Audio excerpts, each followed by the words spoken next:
Yun guys, maalala ko lang yung napanood ko din na ulit sa YouTube, yung si AC Garage ba yun, yung nagbenta ng sira. Paglabas pa lang mga ilang, siguro mga isang oras sabihin na natin nakalayo, tumirik yung sasakyan. Ano sa tingin nyo doon guys? Kasi ako, di ba nakita nyo yung mga ibang vlog natin na i-deliver tayo ng mga second hand, dinadala natin sa kliyente pa, malayuan pa yun. Tapos siyempre kumukuha din tayo ng mga second hand na sasakyan.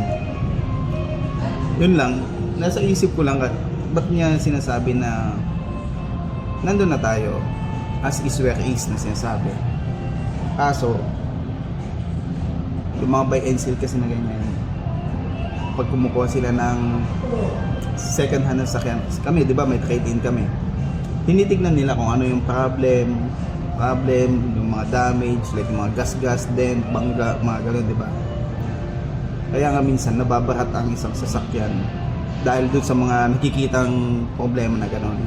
Kaya sobrang baba yung kuha dahil sinasabi nila na bawas natin kasi papagawa namin to, gagastusan pa namin to para pag binenta walang problema. Kaya syempre si seller, sabi niya, okay sige, para at least hindi na siya mamumroblemang magpagawa pa. Bakit ngayon sinasabi tong si AC Garage na ganito? 'Di ba?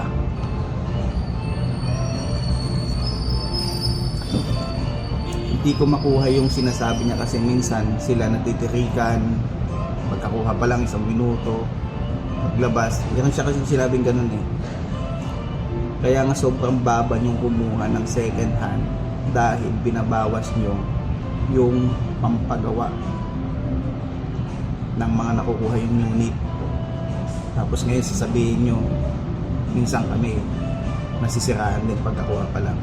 Hindi ganun, kasi nakuha yung mababa, syempre ipagawa nyo bago nyo i-resale, diba? Hindi yung pass break lang yung ginagawa. Kasi pass break mo ginagawa on the spot, kailangan mag-pass break mo. Sabihin mo din sa pag-pass breakan mo na itong problema para magawa. Hindi kawawa naman yung end user, kasi end user hindi naman buy and sell yan eh, diba? Kung buy and sell yan, okay lang yun kasi gagawin pa rin yung unit.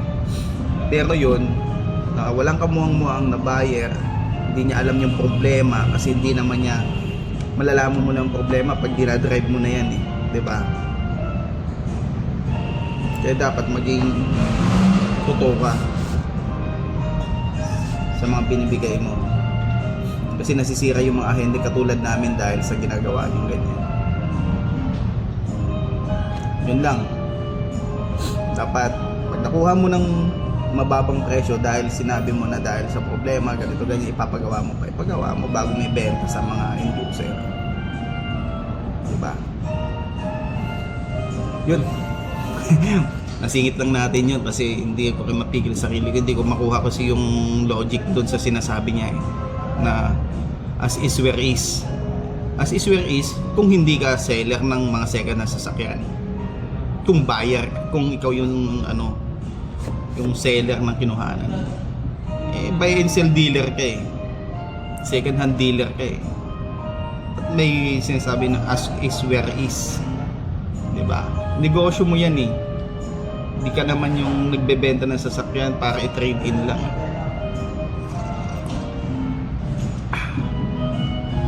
Kaya yun, sisirain mo yung market ng second hand sa ginagawa mo dahil sa as is where is mo na yan.